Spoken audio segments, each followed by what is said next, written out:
And a very good morning to you. Welcome along this Monday morning to OTB AM. Michael Quinlivan is here with us this morning. How are you doing? Not too bad, Joe. Yourself? Owen Sheehan is here in body but not in spirit, or in spirit but not in body. I'm very much here in spirit. Let's just count to 10 there so we can hear your voice. Well, I'll count to 10 throughout the show, maybe in different sort of intervals, and take a sip of water between each number. How is your voice this morning, Owen?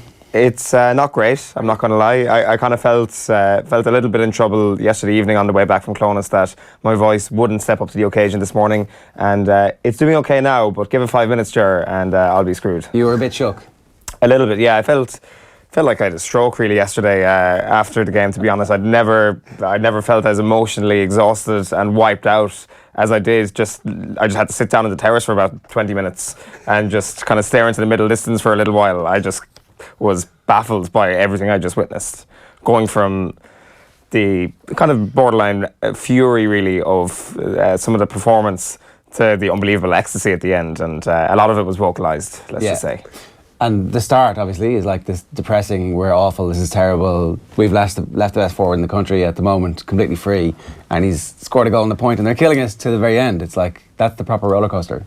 Yeah, like I don't think I quite appreciated Conor McManus's performance enough yesterday. I'll need to watch the game back this evening in the cold light today and just kind of take my cap off at that performance yesterday. 1-9, he was absolutely unbelievable. And of course, leaving him in a one-on-one situation did help. But I don't think Kerry have ever had great form in terms of utilising a sweeper to change that. Despite the fact they happen all the time in GAA, draws are very hard to analyse because a lot of stuff gets rationalised by the results. So what the hell happened in that game? I have no idea. It was bizarre. But like it's Kerry just being Kerry again. Like you need to nearly drive the stake through their heart when you're on top. And Clifford's movement for the goal. I think it's underappreciated. He jinks inside, goes about 13 yards inside to give himself the space to get back in there. Because if he arrives in underneath Donaghy at the start, he gets swallowed up by a load of Monaghan defenders. Whereas he makes the move inside and then doubles back around. And I know we were talking off air, the difference that Kerry have when they're delivering that ball into their full forward line, it's from out wide. James Donaghy gets the ball on the touchline nearly, comes in a small bit, whereas a lot of teams that are trying to put their ball into their full forward line are going from the middle of the field. It's a backs ball all day long. While Donaghy wasn't underneath it, it gives him an opportunity to get something on the ball. And like you wouldn't rule him out going and beating Kildare next weekend and going through to a semi-final, would you? I'd say they're kind of favourites now at this stage. Like, how do Monaghan pick themselves up? Well, that's the thing. You'd say Galway are going to be favourites in their game and Kerry are going to be favourites in their game, and you'd imagine that the 5-point turnaround will be achieved at some point, possibly down in Killarney. The thing is, Cian O'Neill would love nothing more than to go down to Kerry and ruin it for all of them. So the fact that they've got nothing to play for, I'm not so sure about that. It's been a great season for them. Do they cap it off? Maybe they don't have the level of the carrot that Kerry have. But God, it did save it. It absolutely saved that whole group of the Super 8s that late goal, because it would have been a complete dead rubber, obviously. Despite the fact that obviously Galway versus Monaghan is a tussle for the top spot, and avoiding Dublin is so key at this point. But getting through as well. So, like, if Monaghan lose, chances are they don't go through. Like, that's how knife edge that whole thing is. Completely changed it now, yeah. Big draw in Pearse Park next weekend, lads. Yeah, we can stick that one up from Kieran Cunningham again. That was an excellent point, well made. That 69 minutes they led Kerry in 2007 and lost 72 minutes on the game yesterday, and they only drew. You need garlic crucifixes, stakes through the heart, the whole shebang. It's true, Kerry are the ultimate zombie killers. I just want to play you this, right? Because this has been doing the rounds on social media. It's Tony McGregor's world and the rest of us just live in it. Okay, everybody, good evening.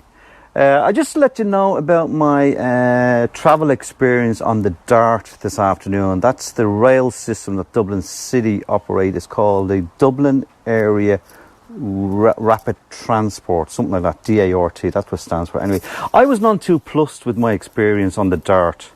When I got to Lansdowne Road Station, I tendered a brand new crisp €20 note into the automatic machine, looking for a single ticket to Dunleary. They had the bloody cheek to give me back, and I'm going to show you this coinage, €20, 17.30, and a miserable little one-way ticket. They gave me all that coinage. I have no room to put those coins anywhere. I wear a slim fit, hand-fitted Hugo Boss suit. Slim fitted. Why did he put the suit part in? Because did that make the point? well, how else would we know it's a Hugo Boss suit if he didn't talk about the suit? Yeah, that's true. I think maybe the whole thing was just how do I tell everybody? I know I'll have this elaborate ruse. I've got no room in my pockets for the coinage. I'm not going to lie, I wasn't quite sure what Dart stood for until Tony McGregor said there, so thank you very much to Tony McGregor for the lesson on that one. I don't think he got it right either. No, I don't think so, but facts are facts. Who needs facts? Exactly, fake news. All right, we're bringing you more fake news. I'll tell you what's coming up on the newspapers, the rest of the day. Neil Treacy is still at Carnoustie. It was an amazing win for Molinari yesterday, a birdie on the last to wrap it up when everybody really, yeah, that's what I said, Molinari. Tommy's like, you said O'Mara. I said Molinari, right? Yeah. Yeah, thanks, Tommy. Produce this, buddy, what? We'll run you through everything else that's gone over the course of the weekend. Mark O'Shea is going to join us to talk about what Kerry make of what happened yesterday, the fact that they are still alive. And we've seen them come back from situations like this before and put together a run in Championship where last-minute goals has been the kind of thing that allows them to catapult into the rest of the Championship. And they've got 2 weeks now to try and sift through the wreckage of that game. So maybe it's all coming up Kerry after that yesterday. And we're running through the sports pages right now. OTB AM.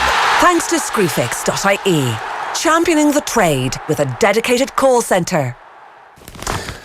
So Francesco Molinari kissing the claret jug is on the back of the Times Ireland edition, and also Kerry claim late draw is like victory. I mean, it is very, very much like a victory for them. And it does obviously keep Monaghan alive and makes them very dangerous for Galway, but at the same time, it was in a pretty impressive... I mean, it was mad. They were 5 points down at various stages, and it just looked like the game was gone from them. Yeah, it looked like it was going to be an 8-point win. At half-time, I was like, straight away, 8-point win for Monaghan, this thing is done. And when they go 5 points up, it's like, yep, 100% this thing is going to happen. And like Monaghan are going to be absolutely kicking themselves. It's not just for the concession, it's the lack of scores when they were in positions to completely kill the game. But even after the goal goes in, they've got a 3-on-1 situation at the end. They have to score, like, as in, you just hand pass it, run along the end line and hand pass it back over. But like they got it so right. Like Monaghan, they ate Kerry up. Huge performances out of their big players, Began, McManus, Carl O'Connell. Like, it just went so right for them. Yeah. But yet, you just can't. They just didn't get over the line. See, so they were doing the keep ball thing. It's like that has become prevalent. I'd say. I think Dublin Tyrone was the first time I'd seen it really last year. The Irish version of the tiki taka. Yeah, but like, do it when you're 4 points up. Yeah. Is there not like a strict 4 points we can do this, 3 points can't do this? Not necessarily. Galway did it yesterday against Kildare and they were 2 points up for a period. I think it's as much about everyone being on the same page when you are going to do it. That like everyone has the thing in their mind going, I'm not being the one to make the mistake here. Keep the ball safe, keep it safe. But like, look, it's just bizarre. You can't, like, it's very hard to analyse it because Monaghan were so far superior in a lot of areas of the game, but yet didn't come away with a victory. Yeah, it's true. The thing that is, when you sit down this morning, the one cold hard fact we have is that Rory Began is probably the best keeper in the country. Like, we've been saying it for a little while. In the second half, they went to the full forward line. Oh my God! But like, as in, he sucks. His short kick out is brilliant as well, and that's why Kerry have tried to press against teams on their kick out. And like, if you have a keeper who can kick it 70 yards over 13 of your players, like, you're going to use it. Yeah. And his free taking is just, it's like he's just gone up with a wedge. It was a through ball. It was a through ball from the kick out that actually led to a one-on-one with the keeper, but ends up being a point. Like, it would have been the first time I'd ever seen one of those, like a proper assist for a goal. So green and gold. I think if you're the Examiner, it's fair enough that you're putting Clifford on the front cover this morning. Boy wonder Clifford saves Kerry's season in Clonus. There were a few contenders for Young Footballer of the Year up until yesterday, but that deal is done. Brian Howard's performance on Saturday night was another great performance. Where safety blanket. Just, you see the trust that everyone else has in the team. Where any of them are in trouble, give it to Brian Howard. I mean, he's brilliant, and it definitely was in the running, but I think when you do the last-minute goal to save the entire season... And you've kicked 1-4, or 1-5 and 1-3 in 2 Super 8 games. When your team has been completely annihilated. It's a hotly contested Young Footballer of the Year this year. It's true. I mean, I don't know, it's probably not in the conversation for Footballer of the Year, but a couple more performances like that, and it's like... not far off it, right? Well, why not? If they get to an All-Ireland semi-final and if there's a decent performance against Dublin in the All-Ireland semi-final, why not? Who knows? But no, I think it's a step too far for that. It's going to be one hell of a tussle, though, for that Young Footballer of the Year if Brian Howard keeps playing the way he is. Because, as you say, like like a safety blanket shouldn't be something you notice, but it is. Yeah. It is so noticeable, just doing the right things time and time again. Yeah, but even at that, he's always dangerous. As in, even when he gets the ball, he's not looking to go back. He's looking to pop the ball into their full forward line or try and release someone who can kick a score. He has an array of skills that are. It's like the reincarnation of Paul Flynn. Yeah. And then after 60 minutes, they take him off and put on Paul Flynn. Like who's actually in good scary. form. It's scary. Like. So the front page of the Irish Independent has charity GAA match offer to quell Liam Miller row. So Ralph Regal has this story. GAA Chiefs are to offer hurling or Gaelic football themed fundraiser at Páirc Uí Chaoimh in a bid to resolve the controversy over the use of the venue for a soccer match in aid of the late Liam Miller. So a fairly obvious scenario here is that they play a GAA match as a warm-up, like a Cork All-Stars versus All-Ireland All-Stars or whatever, and they use Páirc Uí Chaoimh. It's fairly easy to get out of this hole they've dug for themselves, right? Yeah, it's a good shout. Like, so you mean as a curtain raiser to the main event? Yeah. So they just like bring in different goalposts then at half time or whatever, or just play a soccer match in the GAA posts. Like, I'm just thinking practicalities. I mean, but it is an obvious solution. I'm not sure like if there's a loophole around it. But the one thing around this that has been kind of the big talking point for the last couple of days is what would happen if they just went ahead with the game in Páirc Uí Chaoimh? What then happens? What is the disciplinary procedure for the GAA self-punishing? Like, how does that happen? Who says who's going to get the blame here, and how does that punishment process work? I would love to see what happened. I'd be fascinated to see if the GAA would actually punish themselves. Well, so it would be one area within the GAA punishing another one, which is exactly how all of the GAA discipline works anyway. So, like, somebody could get a 2-year ban for the breach of the rule and not be allowed to do any GAA activity for 2 years. That's like what they're saying they would have to do, except then obviously. Who makes the decision though? As in, even like, is it the Cork County Board that go, okay, you can play the game, and then they penalise the Cork County Board, or an officer within the county board? Maybe there'd be like a single scapegoat who would end up being ultimately responsible, or maybe that whole board gets fired or whatever. But like, obviously, nothing would happen. Yeah, right? Like, I think we're all in agreement there. Do you know? It could be an amazing way for Frank Murphy to go out, just to say, listen, give me the 2-year ban, I'm gone anyway. Yeah, fair play. That would definitely be an amazing final stroke of the Frank Murphy pen. Clifford rescues Kerry. That is the face of Conor McManus, looking pretty devastated there. Dick Clerkin, O'Rourke teaches Kerry lesson, but will they learn from it? You think that headline was written before the result came through? Vincent Hogan, neighbours from the west with similar tale to tell, set for epic battle, and Molinari magic. So, I mean, Clifford's highlights reel is already ridiculous. He's still a teenager. Yeah. It's only going to get better. That's the scary thing. Like you mentioned, the movement there, the actual finish. It's the only place he can put it. There's 4 men between him and the goal, and he somehow manages to just coolly slot it into the far corner. I'd imagine I'm not sure for David Clifford, for any ordinary human being, it seems like 1 in 1,000 you might be able to get it into that little inch where it's the only place where the ball could go. For somebody of David Clifford's quality, I'm not sure is that something where he's like, easy, yeah. Maybe under pressure it's tough, but in terms of the actual technicality of it, he's like, yeah, I fancy myself. Yeah. There was a left-footed shot that he kicked a point with, was it? On the turn. Yeah. That was unbelievable.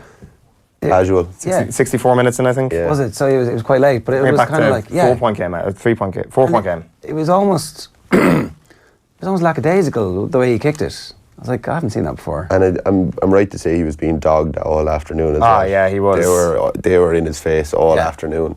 And to have the resolve to kind of get to the 74th minute and still say, I can go and win this game, or, well, we're saying win this game, but I can go and draw this game for my team is huge. Great picture in the front of the Irish Times sports section. So, I mean, Clifford is out of shot in that, and there's definitely 1, 2, 3, 4, and this guy probably isn't actually in his line, but the ball is there and it's going to end up in that far corner. So that's the Kerry survived to fight another day, and Molinari works his magic after a thrilling final round. Molinari basically parred his way through the early stages and then birdied 18 when everybody needed him to bogey for a five-way playoff. It would have been at that stage. Molinari claims 2-shot 33-1 open triumph is the back of the Racing Post, and there, arc very tempting for Swiss Star Sea of Class. So more racing for you a little bit later on, obviously. The back page of the Herald this morning, it's Sky deny Hart Omac claim. This is an interesting story this morning. No request was made by the broadcasters to narrow the pitch, Conor McKeown is writing. So Mickey Hart said after the game on Saturday night that it was Sky who requested that the sidelines be pushed in closer together so that they could fit their equipment on the sidelines. Sky have come back. Their officials have said that there was no contact made, or they have made contact to clarify Hart's remarks, because they've said they didn't ask for this at all, that there was enough space on the sidelines, and the decision to move the sidelines closer together was not Sky's decision. So it's it's strange. Like, somebody is saying something maybe that didn't occur here.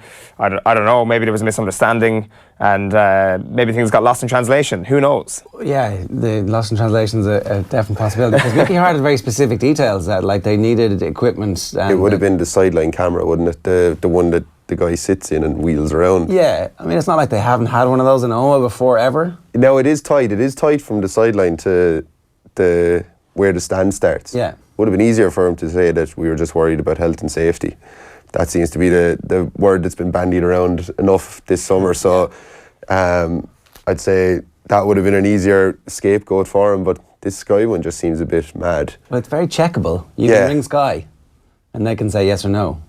Because he said it would have been the club who controlled this. So the club got contacted by Sky, and according to Mickey Hart, and then they made the sidelines a little bit narrower.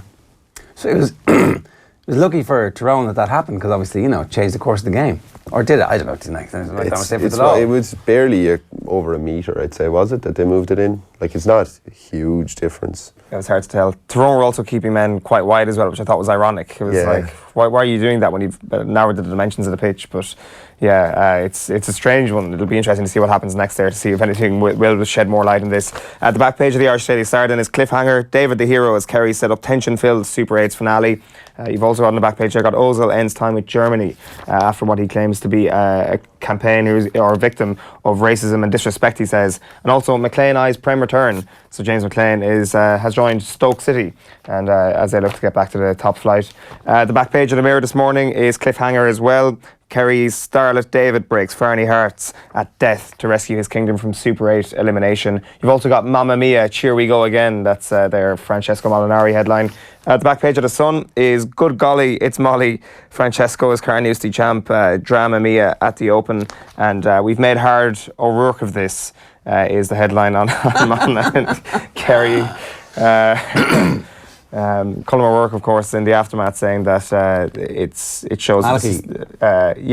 Oh yes, sorry. Malachy O'Rourke was saying that. I forgot the O'Rourke. Separately, Colm O'Rourke did say afterwards that it showed the folly of the system, the way Kerry might win one game and progress through to the next round. But it's not. That doesn't show the folly of the system. Like, I thought that whole argument was, well, now we're learning that a league is a league, and if you, it's like, no, we're not. We knew this all along, and it's a far better system than the previous system. It's just not a good system.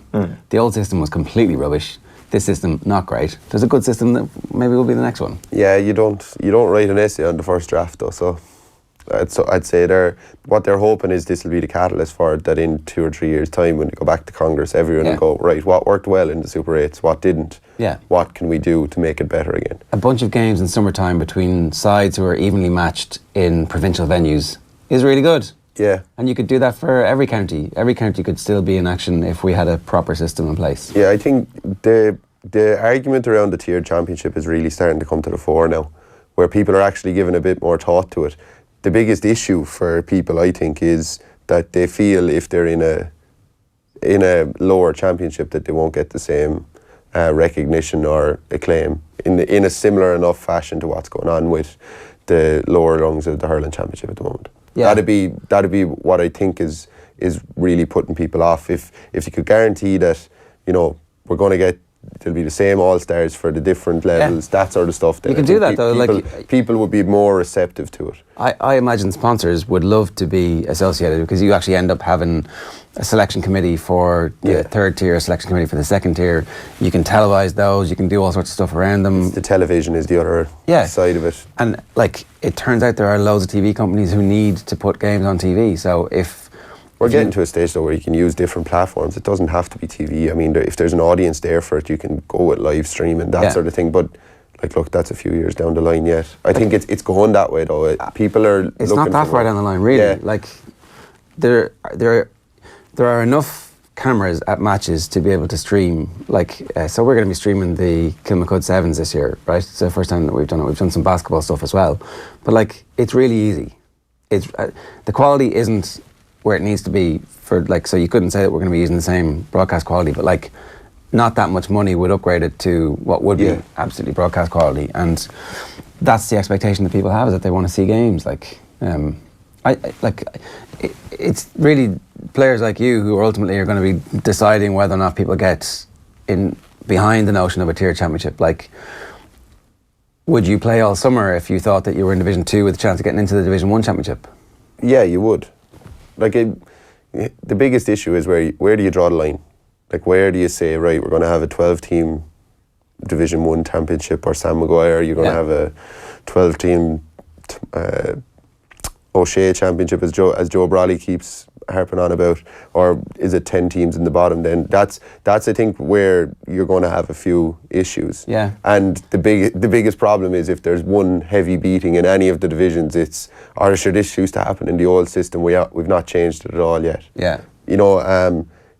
But if you have the same weekend where you have the two lower championship finals on the Saturday, the main championship final on the Sunday, and it's the whole feast of football that weekend. Pretty amazing. Why not? And the teams in Division 2 in that final are both promoted to the senior championship, whatever, if senior, junior, intermediate, whatever terminology gets used around it, then suddenly there's actually, and the players win a holiday, whatever. That's like, it's the reward afterwards. It's not feeling like you're just suddenly being devalued where everyone goes, pats you on the head and goes, on you go there now, we're getting on to the big boy stuff over here. Yeah. The thing is, like, ultimately there is going to be change on that level. Like, you're right in saying that it'll be people like you who will be talking about this, but ultimately it won't be you who makes the decision. It'll be your representatives at Congress, and like, you see some of the decisions that'll be made at Congress. Like, even just throwing back up the whole Liam Miller thing, like, that just really kind of hammered home how incredible it was that only 23% of people at Congress the year they tried to bring in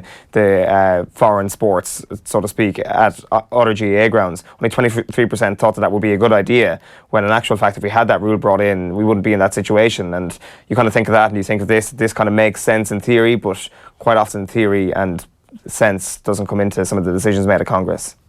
I do feel like the players, if they got behind a movement, then Congress might have no choice but to listen to them. I realise that's never happened before, where Congress feels like they've no choice but to listen to what's going on. You know? That's idealism at its best, I think. Like, the problem is, by the time the players would have to get very much behind something, and that's a tough ask in itself, because everyone has their own opinion on it. I do believe everyone should get the opportunity to play for the Sam Maguire. It's always been there, and it keeps everyone on an even keel. If, regardless of what happens, you get one game in the Sam Maguire, and if it doesn't work out, it doesn't work out, or you factor that in somehow. If you win the provincial championship, you go into Sam Maguire. The provincial championship maybe slides back a small bit, but at least you have that route to a final, regardless of who you are, and after that you go into the other championship. That's tricky. It is. Yeah. But like, look, we're living in an ideal world here, sitting in the studio on a Monday morning discussing it, aren't we? Just a couple of other back pages this morning, just two British titles. They both go to golf. The back page of The Guardian is Magical Molinari, Italian holds off Woods, and a host of big names to win a Carnoustie and make history. And the front page of the Daily Telegraph sports section is Magical Molinari as well. Italian sees off challenge of Rose, McIlroy, Spieth and Woods to land his first major. Yeah, Tiger Woods was prowling, was in the lead for a little while yesterday in the Open. Everybody was going completely mental, and then his game fell apart over a few holes. Yeah, remarkable consistency out of Molinari for the whole day. Like, as in, there's pressure, and then there's Spieth, McIlroy and Woods being behind you, pressure. And they all had their own issues as well across the day. Like, if Spieth had a level par round, he would have won it. Like, but actually he collapsed in two holes as well. Had a double and a triple and a bogey in two holes. It just makes no sense what happened to Jordan Spieth yesterday, particularly after looking at what happened 12 months previously, when you're like, okay, this is going to be the Masters all over again, for the Masters of 2016 that is, and then he absolutely did the opposite of what bottling is last year to recover and win that title. And then yesterday, it's just maybe it is Tiger, maybe it is the sense of him prowling up the leaderboard and Jordan Spieth. Maybe like we can't actually quantify how big a deal that is for somebody like Jordan Spieth, who presumably idolised Tiger Woods as a kid, and now for the first time ever in a major sees him clawing his way back towards him. Maybe that was the reason. That is one of the only things you could point to why Spieth collapsed more than he did the previous year yesterday. Woods just had a couple of really poor holes on 14 and 15, I think, wasn't it? Yeah, the drives were no good. Yeah, and he put himself under serious pressure, probably feeling that he had to make birdie on one of the two of them to give himself a chance. Yeah. And then he forces two wedge shots wide of the hole and ends up with a double bogey and a bogey, and that's curtains. Like, which is a bit mad because, like, actually, again, if he just parred out too at that point, it would have been an amazing clubhouse score to post. And that would have had everybody else. He was playing with Molinari, so maybe just got into a bit of match play with him or something. Again, it made no sense. He was ahead at that stage, though, wasn't he? He was 7 and Molinari was 6. So, if I'd always love to know whether they check the leaderboard or not. They surely have to. Like, a lot of them come off and say, "No, I just played my own game," and this sort of. But like, if Woods knows that he's ahead and he goes, right, I can make par here, put this middle of the green. I don't need to force anything. Yeah, the caddy's definitely looking at it. Yeah. Like, if you're like technically not looking at it, but you're getting told the information, I wonder, is that like, I wasn't looking at the leaderboard at all. Right, let's move on back to the football, because it's obviously the big story of the weekend. We're going to join Mark O'Shea in a moment to get the Kerry view of things, but here is Enda McGinley with Maura Treacy at Clonus in the aftermath of Clifford's goal. Managers will often say they and their players aren't hostages to history. They say what happened in the past doesn't really interfere with how we prepare and how things are in the present. But we're seeing time and time again the teams that have that history find ways to sneak it through. So you'd probably be a believer as well that that kind of collective history does have an impact when it comes down to those kind of games where everything is in it. Yeah, absolutely. That history, it just has a wee habit of repeating itself, or fate. Just to ask Mayo about it, time and time again, they haven't managed to get over the line. The teams that make the breakthrough, it's always momentous occasions, it's always momentous victories. From a drone point of view, remember we had that moment in 2003 whenever we made that big breakthrough, and funny enough, it was against Kerry in the semi-final. Was our big moment to stand up and be counted. To me, it just feels like this was set up to be Monaghan's historic moment today. The players had it, they were playing well, their key men, Beggan and McManus in particular, were playing well, but too many others had slight off days, and as such they've missed their chance. Malachy O'Rourke faces a huge challenge for them. It's a blessing that next week is an off week. Yeah, amazing stuff there, especially from the little kids in the background. Mark O'Shea, good morning to you, how you doing? Hi Jar, how are things, you well? Yeah, pretty good. There's a madness involved in that game yesterday from the very first minute where McManus gets free and scores that goal to the very last seconds when Monaghan have a chance to win it even after Clifford's goal. How do you begin to analyse it? What's the Kerry feeling and what the quality of their performance was? I think we got out of jail big time. Very lucky to be still in the championship. But to be fair to the lads, I think they really battled. They had to. We saw, I suppose, a different setup in tactics from the Galway game to the Monaghan game the last day, particularly with the way that they used the sweeper against Galway and played without him for most of the game the last day, much to the detriment of the full backline. Because I suppose looking at this Kerry team prior to the Cork game, Ger, I would have said that this Kerry team is young, they're on the right track, but there are areas where they need to work on, namely the full back line and middle of the field. And they were the two areas, again, the last day, which I felt for Kerry were found wanting. I thought David Moran was playing a lonely four on his own out there. Monaghan were winning every breaking ball, and as you said, Monaghan were 1-1 to no score after the first few minutes, and then McManus was really on fire. So from our point of view, to get back into the game, particularly up there in a hostile environment, it showed character. I think a few of the young lads really stood up, the likes of Gavin White, David Clifford. But look, to be honest, there was just too many areas where Kerry really didn't perform, and that's the big worrying point down here. So we're still in it, but we're depending on results now for Galway to win and for us to beat Kildare. So.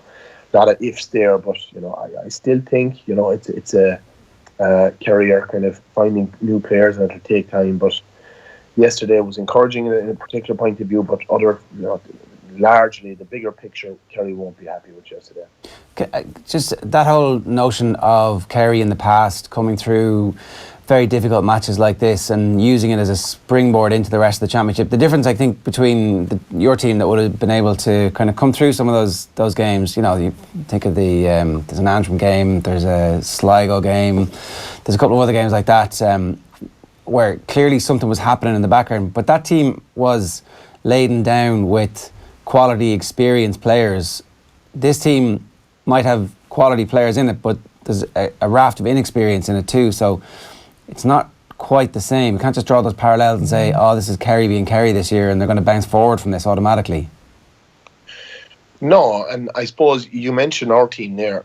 The one thing with our team is when we played games, say we lost to Cork in 0-6 and 0-9, but we played, Longford in Killarney, and we played Sligo and Tralee. So we had home ties for those games, and we were lucky to get home ties because we were very lucky to get out of jail against Sligo in 0-9. And to have to go up to Clonus in a real hostile environment for a young Kerry team, it does show that they have fierce character. And there was, in the first half was very poor, but to come out in the second half, to identify areas where they had to work, and namely Rory Beggin's kickouts, where he absolutely destroyed us in the first half. And to be able to come out and, we didn't totally get on top of his kickouts, but they identified it and they went after his kickouts, and we did get some success out of it. So for young fellas to be able to go up there and do that, now albeit there were older players playing the likes of Donaghy and David Moore and these lads, and Donaghy, to be fair, I thought he was absolutely outstanding in terms of not his overall performance, because I don't think that he contributed much, but I mean, he's such a great character. He's stuck in there all through the game. I don't think Kerry played him to his best, because if they did, they would have kicked ball into him, because we know how dangerous he is. But that said, that last ball that went in, he caused absolute mayhem inside the Monaghan full back line, and he just if you look back at the video of the game, and you think he's just getting a hand to it. He knew exactly where David Clifford was. He knew where to palm the ball to, and I just thought it was outstanding from Donaghy. It showed the mental strength of him, the way that he kept going to the 75th minute of the game and was able to palm the ball to David Clifford, and what a finish. But look, we were so lucky. That happened as well against Mayo in 2014, where Donaghy had a huge effect in the end of the game, came on as a sub and passed the ball to James O'Donoghue, and Kerry got a lifeline against Mayo, and we were able to beat them in the replay in Limerick. But look, I just had to mention Donaghy. I thought he was outstanding towards the end of the game there, and Kerry didn't play him to his strengths. But look, at the end of the day, though, we did play second fiddle. McManus was outstanding. Again, I think Kerry played the game on the other team's terms, like they did last Sunday against Galway. So there's an awful lot of work to do for the Kildare game, and if you get beyond that, for a Dublin game. Mark, the Conor McManus performance yesterday kind of had the hallmarks of Andy Moran last year, where Kerry get themselves into a one-on-one situation where a man is getting roasted, really, and you'd be slow enough to kind of put a lot of blame at the foot of Mark Griffin because of that, because he was isolated. And when Kerry don't allow that isolation to happen, when they do play a sweeper, things get a lot worse for them. So what is the solution to this problem that seems to be cropping up quite a bit for Eamon Fitzmaurice?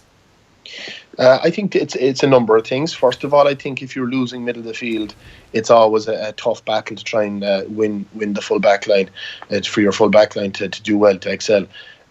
Secondly, I think down through the years we were blessed with players who were able to come into the full back line and do a man marking job. In my team, you had the likes of Mike McCarthy, Tom O'Sullivan. There was a few of us back there, and we had the job of doing the man marking role. Whereas in this team, if you were to look at who does the man marking job, it's very hard to find who'll actually do it. Jason Foley did a great job against Galway and Damien Comer last Sunday, but you had a whole new full back line today. I'm not just talking about one or two players. You had 3 new players in there, and that's a massive turnaround in 6 or 7 days. So, these young, as I say, they're young lads. Ronan Shanahan came in there. I actually thought he did quite well, because he went on McManus in the second half, and kind of did a good bit better. But that said, it's so hard when you look at the game. Monaghan were winning every single breaking ball. Every ball was going in straight away. So I know myself from playing inside there. It's a real lonely place playing inside in the full back line when you're getting roasted around the middle and the ball is going in hot and heavy. And then when you're marking one of the best forwards in the country, probably the best inside forward in the country, it's a really lonely place to be. So from that point of view, but as I said, it is an area where Kerry really need to work on, because if you're looking at this Kerry team and you're trying to look at areas where you can get at them, it's their full back line and I suppose cover in the middle of the field. It's a real needy area for Kerry, and it's a worry for Eamon Fitzmaurice now in his backroom team, because twice now in the last 2 weeks that they've been found wanting there. So it'll be very interesting what he'll do for the next game, if it's bringing Jason Foley, who was injured for yesterday, if he brings him back in. You mentioned there about the sweeper. I don't think it has been working. But that said, I think there's ways that you can cover for your full back line without even playing a sweeper. You hold your half back line in situ, and you have your midfielders playing very defensive. And I think if Kerry can kind of just get a hold on that and have extra cover, be mindful that their full back line are behind them, and if they can have cover for them, I think they can improve in that area. Yeah, Eamon Fitzmaurice really has had an unusual season so far. It looks like there's been confusion in terms of what they're trying to do from game to game. Why at this stage of where the team is it not clear what Kerry's chosen style of play is at the moment? Yeah, I've heard that a lot, to be honest. And there was talks that the sweeper was used last year against Mayo and that it didn't work. Well, Kerry have used sweepers in the past in teams that I've played in, and there was nothing really made of it. Where Aidan O'Mahony played as a sweeper and played that role quite effectively. So, I mean, it isn't as if it's a new thing to this Kerry team. Look, we've tried it in a few games and it hasn't worked. But I think there's other factors surrounding that it didn't work, and namely, middle of the field maybe that. I think, as I said, I mentioned David. I think he was very much on his own there yesterday. So I think there's other factors that come into play about Kerry's tactics and the way they set up. And I think that, using the sweeper as a kind of a jail card about why it isn't working.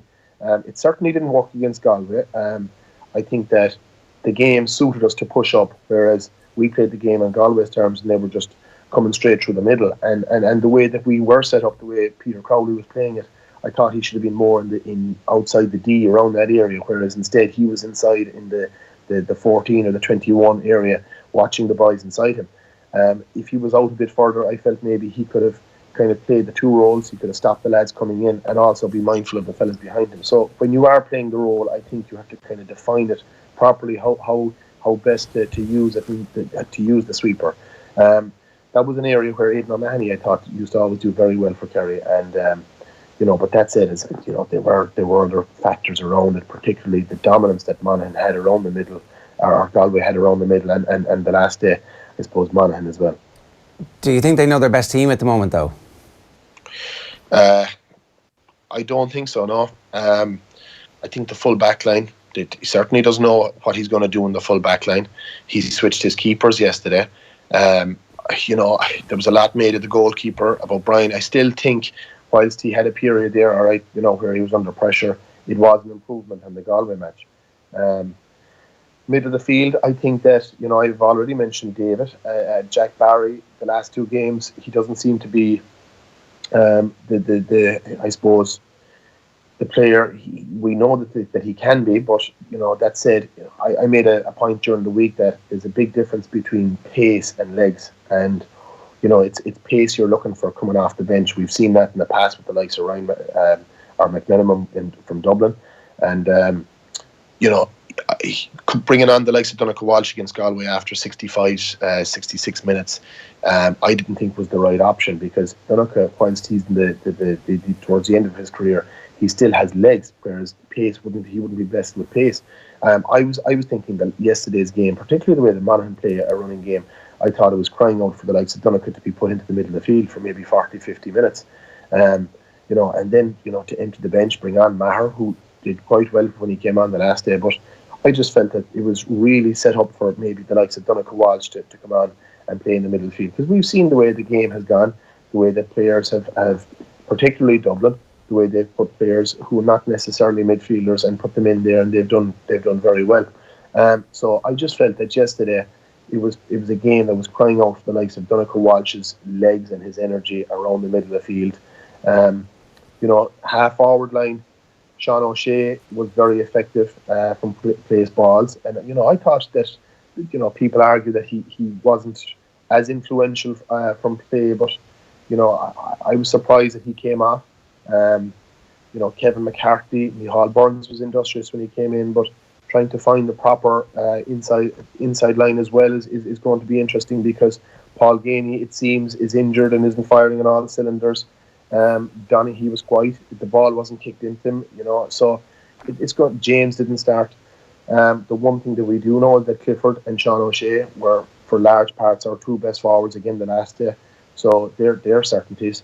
But you're right. I don't think Gaiman is certain of the team. Rarely have we seen in the past where Kerry have put the same team out 15 week in, week out. And, I think a settled team is what he needs. Sometimes you go through the qualifiers and you go through the back door and you find your team and that's it.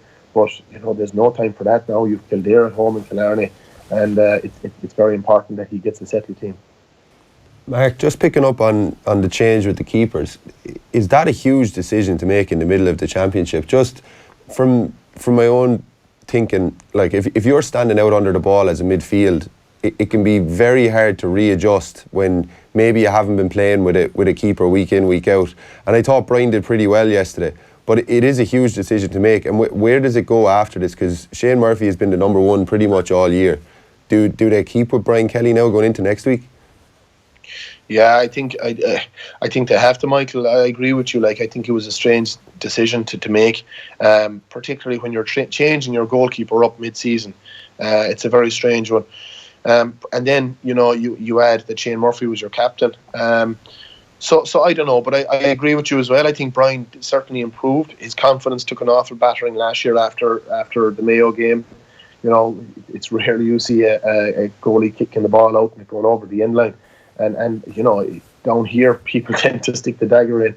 And he did. His confidence took an awful battering. But I thought he was outstanding yesterday. As I said, look, every goalkeeper is going to have a tough period. But in terms of your question there about the kickouts, I'm sure that David and Jack Barry are used to Brian's kickouts as well, having played with him last year and the year before. So it's not going to be that new, or that it's new to them, for this keeper to be coming in, because he has played a lot on this Kerry team, so the boys will be used to him. So from that point of view, it's not going to be too much of a change. But changing your goalkeeper mid-season, certainly, I know from playing in the full back line, you have a kind of a chemistry with your goalie. He's constantly shouting at you in the full back line, and then the following week, if you go out with a new fella behind you, it is a huge change. And I suppose the important thing is that Brian, he's vocal and he's talking to his full back line and he's talking to his midfielders, and they're getting those calls right.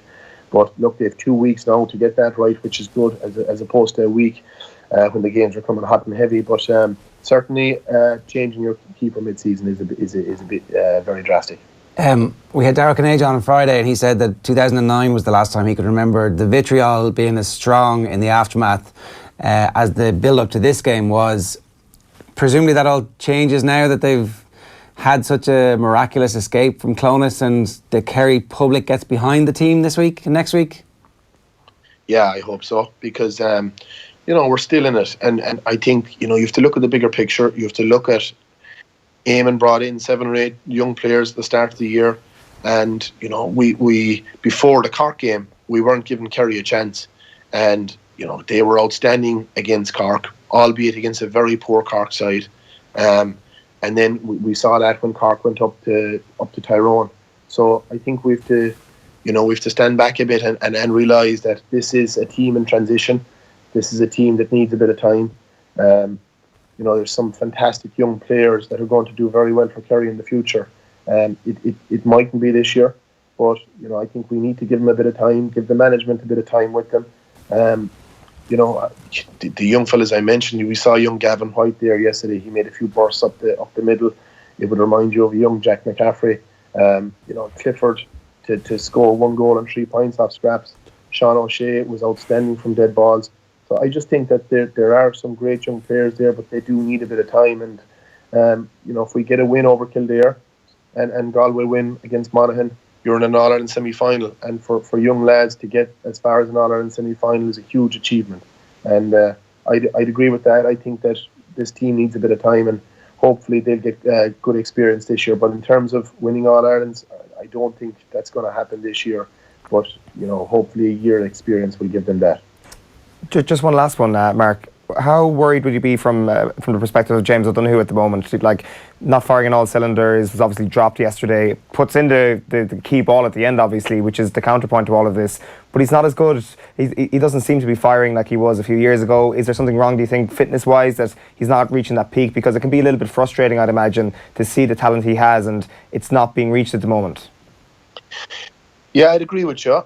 We all know how good a player James is. He's still trying to rediscover his 2015 or 2014 form. And you look at last year, you look at the 2 games in Munster, outstanding. And then he was kind of, for large parts of the rest of the year, he was kind of, just playing very, very, not the standard that we come to expect from James O'Donoghue. And then this year, you look at the league, missed the league with injury. And then he's straight into the team for the championship. For me, I think that he needed to maybe sit on the bench for a while, and what that would do then.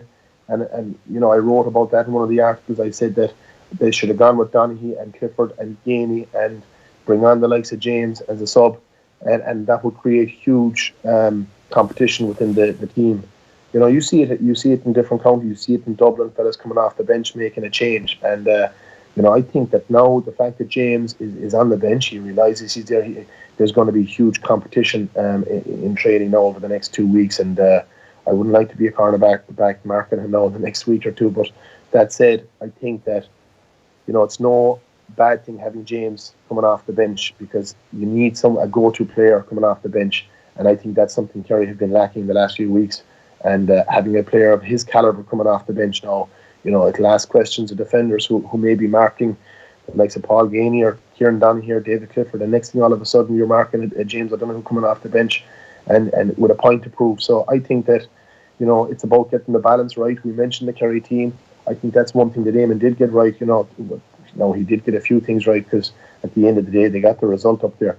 But having James as a go-to man coming off the bench is a good thing for Kerry, and it'll create great competition within the panel. Mark, great stuff. Thanks for joining us this morning. Cheers.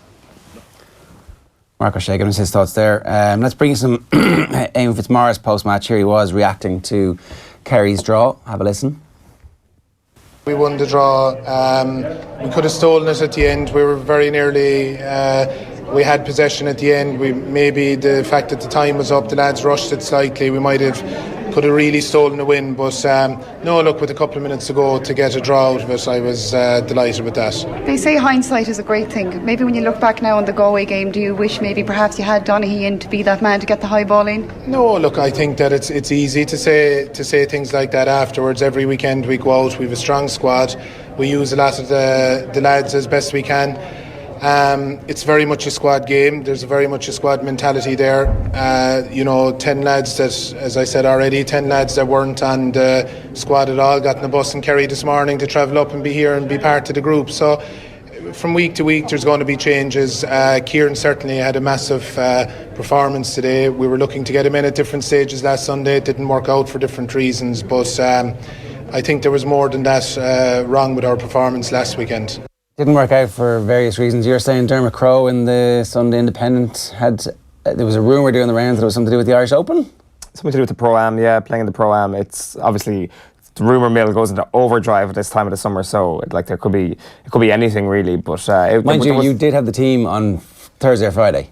Yeah, and then when the team was announced, it's like, well, my source was clearly wrong. Clearly Brian Kelly isn't going to start, and clearly James Donaghy is not going to get dropped, and clearly Kieran Donaghy is not going to start. And then suddenly you show up to Clonus, and all those things turned out to be true. Yeah. There was the rumour mill had gone back into overdrive as well Sunday morning, just around Mountain and stuff. Yeah, so well, it's a bit closer to home for Murphy now, but Yeah, just a bit of a strange one, all right. Well, because it's not like it's a qualifier against a Division 4 team. It's in Croker against Galway, who think they're All-Ireland contenders this year. So it was a... Yeah, it was sending if that's the case, it was sending a very strong message. Yeah, wasn't there a situation maybe, I think it was about 5 or 6 years ago, that he went to the Champions League final when United were playing and missed the Munster Championship game about it. I think that's cited in his book. Right. Yeah. Something similar enough to that. Exactly, yeah. So, I don't know. It's even, like, unless there's a situation where maybe you're missing training the week of the game, but, like, most teams are training Tuesday, Thursday, or... And, yeah... that would have been Wednesday, wasn't it? 2 weeks ago. Wasn't it? It wasn't the same... No, it wasn't match week, like. Yeah. So, yeah, well, I guess you have got to uphold a standard. Well, it was match week for the Galway game, wasn't it? Was the Irish Open match week? Yeah, it was last week. Okay, right. Or maybe... Because it was the Scottish Open was last week and the... the Irish Open was 2 weeks ago. Sorry, yeah. Yeah. Yeah, it's a weird one. But, like, I guess if you're saying to somebody, if you miss one session 2 weeks before game, you're out. And if it's Kieran Donaghy, it's Kieran Donaghy, you know?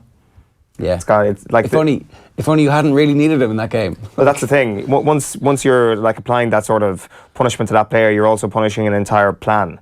And It's the like team. and the team. So yeah, he brings with him a lot of extra clout to that Kerry team. But then again, if you let one person get away with it, you just don't know what's going to happen next. The broken windows theory of criminology there.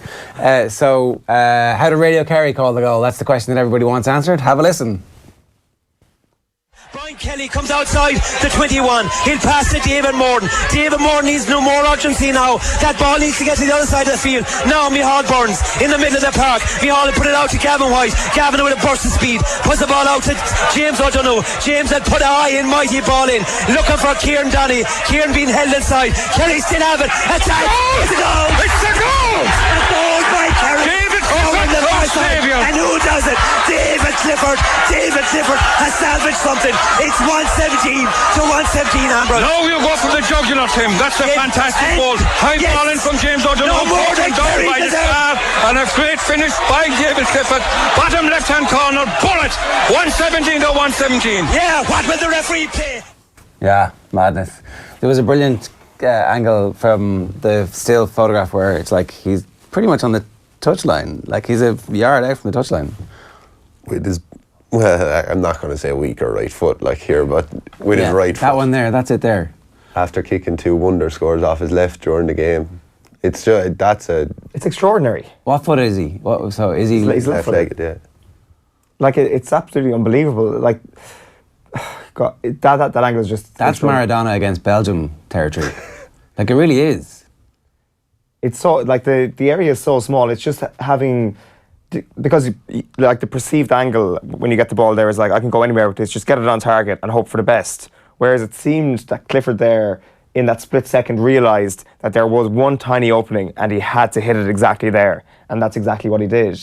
It wasn't hit in hope, it seemed, but it's extraordinary. It's is it the goal of the championship so far? Yeah, just for the situation or the stage of the game it's in, how big of a moment it is, that added pressure to that situation probably does make it the goal of the championship. I think that context matters when it comes to these goals. That's always my argument, that therefore the occasion trumps a lot of stuff in circumstances like that. So I want to play you this now. This is Kevin McStay. So Kevin McStay pushed the linesman in, I would say harder than Diarmuid Connolly pushed the linesman, and then fucked the ball at his head and hit him, and accidentally hit him. He apologised for it immediately afterwards in the changing rooms at half-time, but by that stage, the die had been cast, and this is his post-match interview with Máire Treacy Kelly. To be devil's advocate, the linesman may say he didn't see it, or that wasn't brought to his attention on time, and he might also say, well, perhaps Kevin McStay shouldn't have gotten into my space. It looked like you did lay your hands on him, which we all know is against the rules. Yeah, well, if he didn't see it, he was the only one in the stadium that didn't see it. It was a completely obvious call. Kieran Brannigan, I imagine, didn't see it because he was the wrong side of it, but the linesman was facing it. But yeah, I've come across a lot of this officiating, over the last 2 years, and some of these linesmen are incredibly precious, and they like to play the hard man when they're on. It's not very pleasant when you're trying to manage a team. All you're looking for is a bit of civility and a bit of decency, but they just dismiss you like you have nothing to do with the bloody occasion. I put a lot of time into it. I've been agitated more than I should have been. Like we're all trying to get the win, and a little bit of courtesy from officials. Most of them find it very easy to be courteous and help out any way they can within the rules of it, and some of them then go off, on that's the term I'm looking for, but less than generous with their time. Let me put it that way.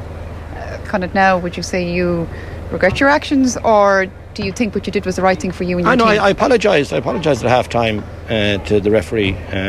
Apparently the ball struck him in the back of the head. That was absolutely an accident. I was throwing the ball back to where I thought the free would be, and then I realised someone said, no, he's called half time, which, I was annoyed. So I came in immediately to apologise. I'd never do that purposely. And by that stage he had said that I'd been aggressive to him, and he was complaining to the referee about it, and I suppose the referee had no option then but to take some action. So it's the one thing this association just can't seem to get right, is officiating, and good officiating where the officials are all tuned in to what's going on around the place. Like there's an awful lot going on in a football field these days that isn't even been refed at all. It's just let to the players to sort out.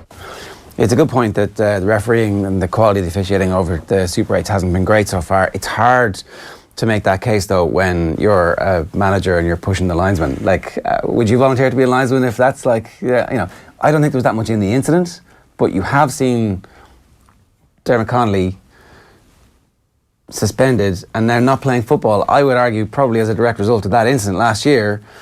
And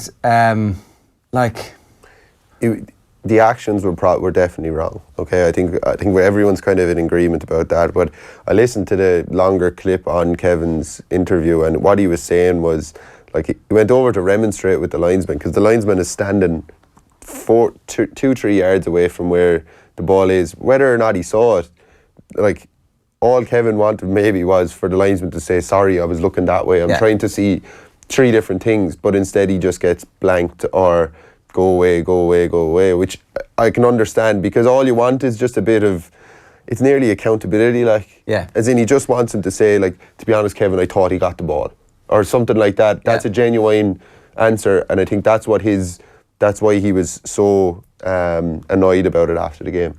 All that is true, but like, I don't want to compare it to the Dermot Connolly situation, but it is the closest comparison you can make. And what happened yesterday was far more intimidating than what Dermot Connolly did. It was actually kind of a prolonged period of kind of jostling with the assistant, and he quite clearly was kind of not taken aback by it, but he was physically moved, and he seemed that he was like, God, this is actually not pleasant whatsoever. Whereas with the Connolly thing, it was like a snap moment and it was done in a second. And, technically the right decision was reached there. Perhaps he shouldn't have been banned. Perhaps there should have been some sort of common sense that came into it about how much damage was actually done. But, last year we said rules are rules, and this year you've got to say the same thing. Rules are rules, and what he did was, by the book, the same as Dermot Connolly, but to the naked eye, it was worse. He gets to come out and explain it afterwards in a way that Connolly doesn't really like, and and look, he's very articulate, and I really respect the job that he's doing with Roscommon and stuff, but it just feels like Dermot Connolly got completely dicked over in that whole thing, and there's now a sense that actually people will begin to understand this, but he was the first one to go through that, and as a result we don't have one of the best footballers in the country playing football. Like, I do wonder if this leads to a better player-referee relationship or not, because, like, you're right in what you say about maybe some officials being quite out. Like, you can use the Mike Dean example in the Premier League as somebody who, quite visibly when you're watching it, there's not a good relationship between him and the players. He looks down on the players, but then is that him railing against the disrespect that's shown towards referees? Perhaps it is, and I don't know, like, is this the first step of a better relationship between officials and management? The second suspension, another notable occasion. You should have a designated back and forward who can speak to the referee and Yeah, that's common sense though. We don't really do common sense in the GAA, do we? But I don't think it's right for a manager to get involved with a linesman. There should be a designated person who's there to talk to the two managers. Yeah. Now, in the heat of the moment, when the linesman is 2 or 3 yards away from you, it can be hard to kind of go, right, I need to turn around and go talk to that person over there. there's no perfect system to it. But like when Kevin McStay, who's probably one of the calmest people you'll see on a sideline, is getting that agitated, it just Gaelic must football. be some reason, like. Yeah, Gaelic football can drive you insane. You can end up finishing a game and going, what was I doing there? Yeah. But it'll be interesting to see what happens in the next day or so about it. The inconsistency is the main thing. Yeah. Like it's across the board. The Kildare sending off comes in the aftermath of somebody like dragging out of him, and like attempting to strike is the same as striking according to the rule book. And so I understand why, if you're the linesman and you see something, you go, oh, it looks like an attempt to strike, and the referee takes the linesman's viewpoint and says, okay, I have to do that. But like the context is everything. We had a similar situation in Cavan in our last league game, where Liam Casey had won a free and the man didn't release him, and he's trying to swing him off and goes like that, and it looks like he's after hitting him and gets sent off. Like, where do you draw the line? The black card was brought in to stop all this off the ball stuff. Yeah. I mean, the pulling and dragging where the referee isn't watching, that's what the black card was originally designed for. Stopping runners. So like, as a forward, for me, if someone is, pulling and dragging, you're going to swing, or you're going to maybe try and throw the shackles off a small bit to try and break away. The problem is just being a bit more discreet about it. But like, backs know what they're doing in that situation. 100%, yeah. And like, also there was a bit of a dive involved in that one, which was like not the only dive from a Galway forward yesterday. When they got a little bit of contact, you're like, oh my God, come on lads, you're big lads, you're falling pretty quickly there. And the difficulty is that if you're Kildare all winter now, you'll be going, we need to be a team of cheats because we need to be this crafty, we need to not get caught doing this, but our backs need to be the ones doing that. 2 or 3 years ago, Galway weren't like too nice. as in your face, and look now. This is Paddy Tally, this is the dark arts. As in, there's how many scuffles off the ball. It's hard football. You beat them in the quarterfinals a couple of years ago. Yes, 2016. Yeah, and do you recognise this team are they the same? Obviously, there's a harder edge to them, definitely. Yeah. Now they still have the football. I think that's what people overlook. They overlook like how good their forwards are. I mean, Ian Burke, like Walsh and Comer are well talked about. Ian Burke is he's the focal point of their whole attack, and people don't even see it. He's just getting this ball, he lays it off to the right man all the time. Kelly was brilliant on the wing for the whole game. It was just a really good game of football, and then like Walsh is just like poetry in motion every time he gets the ball. People have been giving out saying that he shouldn't be as deep as he is, but like, who are we to say that him picking up the ball on his own 65 and solo and 40 yards, like, there's no back in the country can catch him. He arguably runs faster with the ball than he does without it. Yeah. And like, leaving himself that space to get into. There was one stage in the first half where 2 Kildare defenders are coming across. He accelerates down with his right, and then just at the last second steps off the left, goes back inside, and he's 30 yards out, and you're going, this is going to be some score if he kicks it off the left, and then has the wherewithal to pop a little ball into Damien Comer, who's on the edge of the square, turns and gets fouled for what should have been a penalty. And you're just going like, that was just effortless for him. Yeah. He's been the standout half forward. Himself and Niall Sudden have been the two. A proper ankle breaker at various stages as well. It was where he did score in the first half. It was like, well, this is a complete change of direction and pace I haven't seen before. Yeah, I think there's also the aspect of how aesthetically pleasing it is to watch a lad kicking frees off the left and the right off the ground, and you don't tend to see a difference in the flight of the ball, or neither one has been forced. It's just so smooth, happy out. It felt like yesterday was a really important day for Damien Comer as well. Yeah, he stood up big time. Especially, I think Kildare brought it back tight, and Comer kicked a big score. He had the ball in the net, and was definitely being fouled before it, and he was just genuinely being the battering ram that we're used to, winning ball, going past guys. Yeah. And what I think Galway will be really pleased about, and it's not the first time this year that it's happened, is that there was nothing in the game. Similar enough to the Mayo game in Connacht, not a whole pile in it. Could have went either way, but Galway keep coming out on top in those battles. Same way against Kerry. Like, while they stifled Kerry,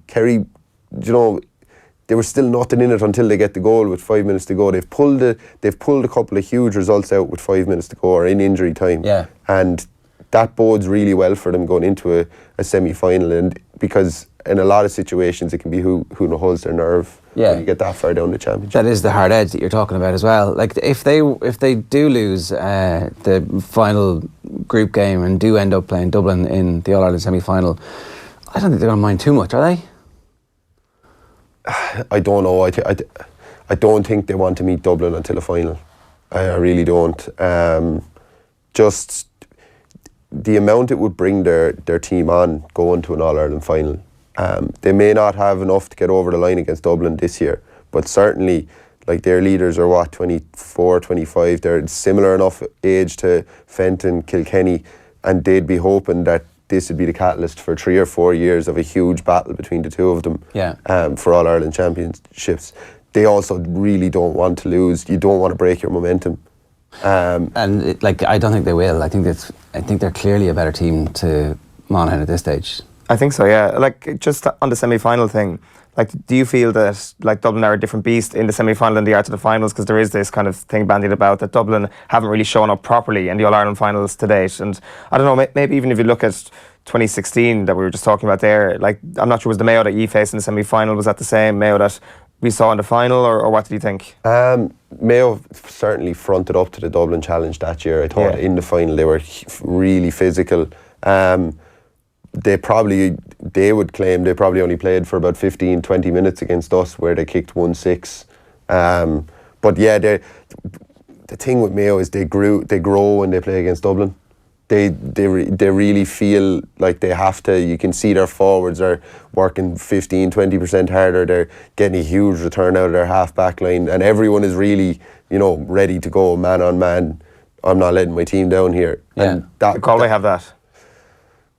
You could say probably, yeah. You saw the two of them play in a league final, and Galway were well in that game.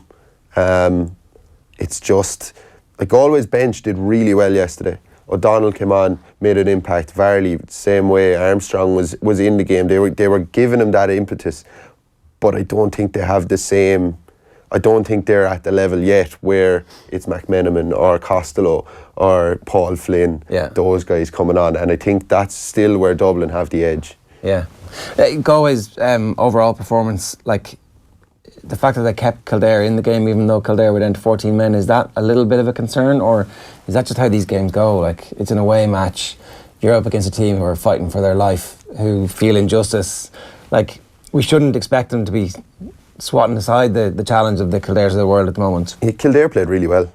Their half-forward line in particular in the first half kicked some brilliant scores, like 35, 40 yards out, not a problem. Paul Cribben was like that all day. Conway kicked a couple of really, really good ones. Yeah. Flynn, despite having kicked an early wide, hits a wonder score from down on the touchline with his weaker left leg.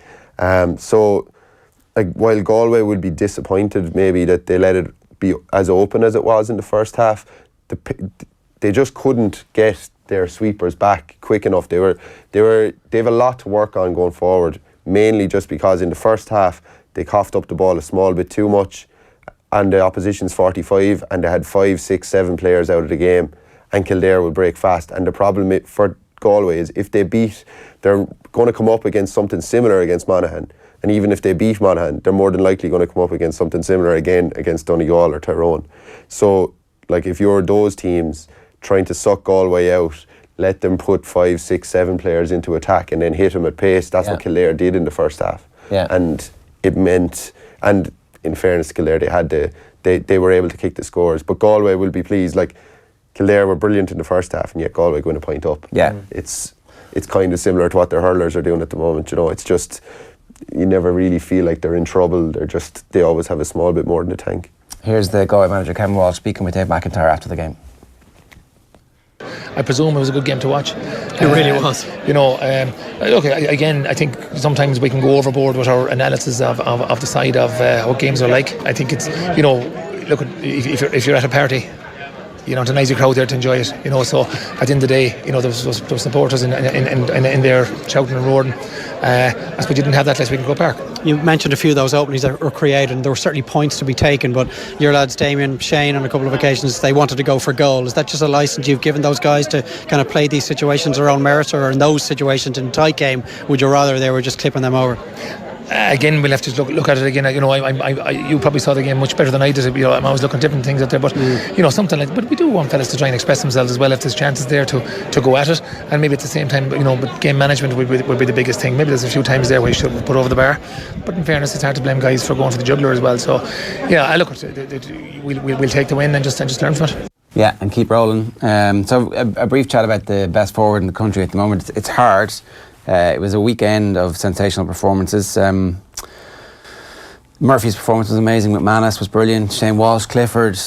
What was Murphy's performance like? What was the quality that separated him? He just imposed himself on the game, and we were kind of said he physically imposed himself on people, which sounds worse than it actually is meant to come across. But the thing, people see him working hard and they see him out around the middle of the field, and then they give out that he isn't inside in the full forward line, but he's able to do everything so effortless. Yeah. As in, and it makes the opposition's life hell, because you need someone who's able to play full back and mark him ridiculously tight, and then be able to go out and battle with him in the middle of the field and try and win that ball, which there's not a whole pile of players in the country can do that. A couple of years ago, Justin McMahon did it to pretty good effect against Tyrone. It wasn't pretty to watch, and you'd have to commend Murphy for maybe not doing the Daniel Flynn on the same day, but his influence in that Donegal team is like, I don't think we've seen a footballer in the last 15 years who is, you know, given more individually to a team. Yeah.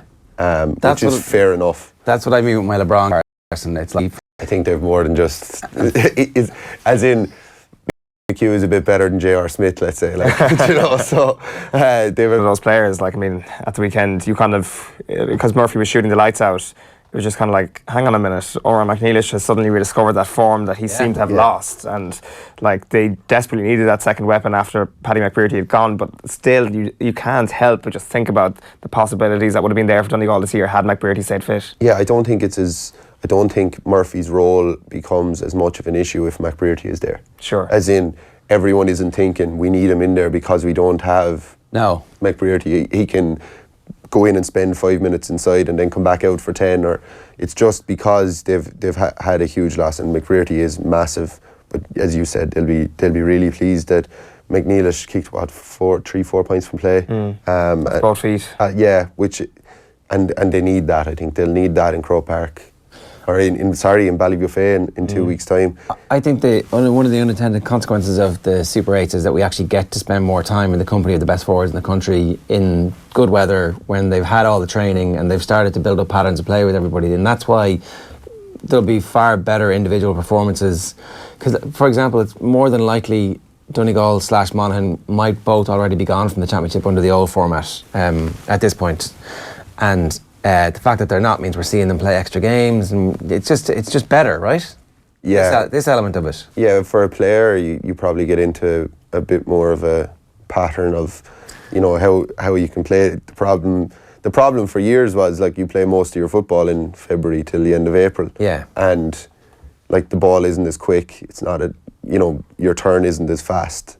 So when players are doing it in the height of the middle of summer, it's always going to look a hell of a lot better, and they'll feel better about themselves at that time of the year as well. One last thing, the weather was obviously much better this weekend than it was the first weekend, and apparently we witnessed the death of the sport last week, and then suddenly it's reborn on Sunday. There's a lot of overreaction at the moment. Yeah, there is. Like, so sometimes last weekend, I think everyone was kind of taken aback maybe by the Tyrone and Roscommon game, but Tyrone were really impressive, played some brilliant football, but people overlooked that in favour of the margin of victory. Yeah. Like, instead of, you know, celebrating some of the brilliant scores that they kicked, you know, after turning Roscommon over, they give out about the margin of victory, and it's probably something that's filtered through in Gaelic football a lot more, whereas in hurling, you know, you'll celebrate a sideline ball or something like that, but Galway and Kilkenny at 18 points apiece isn't a huge spectacle. It's really intense. Yeah. But the skill levels and the appreciation of the skill levels is a lot higher. Yeah. Whereas for example, like Jack McCaffrey's little dink run on the run after nicking one down the sideline, like that's highlight reel stuff, but we just tend to overlook it. Yeah. Did it save football yesterday? Yeah, it was the start. I think everyone needed football to be backed into a corner to come out fighting or something. I think in the way that Kildare had to win in Newbridge, Kerry had to win or get something out of the game going to Clonus, and that gives it its championship feel. Yeah. But one of the big things we've probably overlooked is that none of the qualifier teams won a game at the weekend. As in, is the fatigue starting to set in for those teams? True, yeah. There's definitely a better scheduling. There's definitely, because that's 6 out of 7 weeks Kildare have been in action now. And I think Tyrone are 7 out of 9. Yeah, so obviously it will have an impact. But that's your punishment for not progressing in your own province, no? Yeah. Yeah, you can take two sides of the argument, but just they need the 2 week break now, big time, a lot of those teams, just to take a down week this week and then build yourself back up again, because going week on week can be really tough on the body, but more on the mind. It's a pity Kildare didn't manage to squeak out the draw against Galway, because then at least that game would have a bit more on it as well. Yeah. Instead, we have a couple of dead rubbers. Michael, great stuff. Thanks very much. No problem. Thanks very much for having me. Tomorrow morning on OTB AM, we're chatting to former Cork star Daniel Goulding about what's gone wrong down there and how they can get themselves back in contention for All-Ireland titles. Here he is talking about the best free takers in the country. One final point then, because just to pick you up on what you said there in terms of scores from play, and being a former free taker yourself at Cork anyway, who are you looking at the moment as the best free taker in the country? Who's got that bottle? Because, of course, I'm not sure how long it took you to actually build up that level of confidence in yourself and that bottle, like doing something you did against the Hill in 2010. I suppose, look, Dean Rock is probably has to be the best, really. If I look at it, he's just clutch. He doesn't seem to miss, as far as I can see. He missed one or two last day, but after the kick is gone, it's forgotten about, and the next one's over the bar. Yeah. He's just ice cool, and he can kick from both sides of the pitch as well, which not a lot of intercounty free takers are doing. They're usually just one side, but he's kicking off the ground, curling him in off his right on the opposite side of the pitch, and yeah, he's probably the most impressive. How do you get that good? How do you get to that level? I found for myself anyway, it was a head thing. Yeah. You obviously practice and practice and practice as free takers, but I think at the end of the day it comes down to your routine and having a mental routine that you know that it's just about kicking a football, and that you do the same thing repetitively, that the scoreboard doesn't actually matter, that all you're trying to focus on, your routine is so solid in your mind that you're just focusing on kicking the ball the way you would kick every single ball regardless of the scoreline. That takes the pressure out of the kick then. Not sure if that's how Dean or those lads applied, but that's what I would have generally done anyway. And then on a very basic technical level, would you feel that you had all those skills before going into an inter-county setup? It's about kicking a ball off the ball enough times as a child to actually have that level of skill, and that when you come into the inter-county setup, it's all about... In terms of general skills? Yeah. No, I wouldn't have found that. I'd have found that when I came into Cork, my right leg was for standing on. Okay. And it took me years to become, I'd say, competent on it, just to be able to turn on your right side and kick it. So yeah, I think that's another area where Cork need to improve. Skill execution under pressure from Cork is not what it should be. You see against Kerry there, the amount of mistakes under pressure because lads can't use their weak hand well enough or kick off their weak foot well enough, and that comes from grassroots though. It should be drilled into lads when they're 6-7 years of age that you use both feet. It was never drilled into me. And you see the likes of Colm O'Neill then, who was effortless off both feet. He obviously from a young age was just either told do it or he did it naturally. But I think at inter-county level now, you see Dublin, they can do everything off both feet, right and left, and that's why they're so good. Yeah. That's why they're attacking wise, they're so good. They don't give the ball away because their skills are just down to a T. Well, look at you over in our brand new studio. We didn't even make a big song and dance out of. Where was that filmed? Well, in a place far, far away. I had to travel across town to go to location number 2, as we're calling it. Yeah, right there. Set B, I think. Set B, yeah. It was a lot of fun. It's a whole brave new world. It'll be coming your way very shortly. Other goods. What are we going to use Set B for? It's a secret. We'll reveal all in our big autumn pizzazz launch. Autumn season launch, yeah, absolutely. The newest line coming to you from Off the Ball. So that's obviously about Cork Gaelic football. That piece is airing tomorrow in full, but pretty interesting stuff from Daniel Goulding. Yeah, he's pretty hard hitting against the current state that Cork is in, as you would imagine, as is kind of the tone that kind of needs to be struck at the moment because something desperately needs to be changed in the county. So yeah, he was. I asked him if he would be interested in kind of answering the call, and he says, "Well, I'm chatting about it now, so I wouldn't rule it out," sort of thing. And it's great to see somebody like that being tough on a county board and also not shying away from the idea that, why don't you come in and actually get involved. So it might be interesting to see how that one develops over the next couple of months. All right, let's go to Carnoustie. Neil Treacy is standing by to talk to us about a pretty remarkable end to the Open. It was one of those leaderboards that was festooned with absolute superstars of the game. McIlroy was there, Spieth was there, Tiger Woods was there, but ultimately it's Francesco Molinari who is clutching the claret jug. Neil, good morning to you.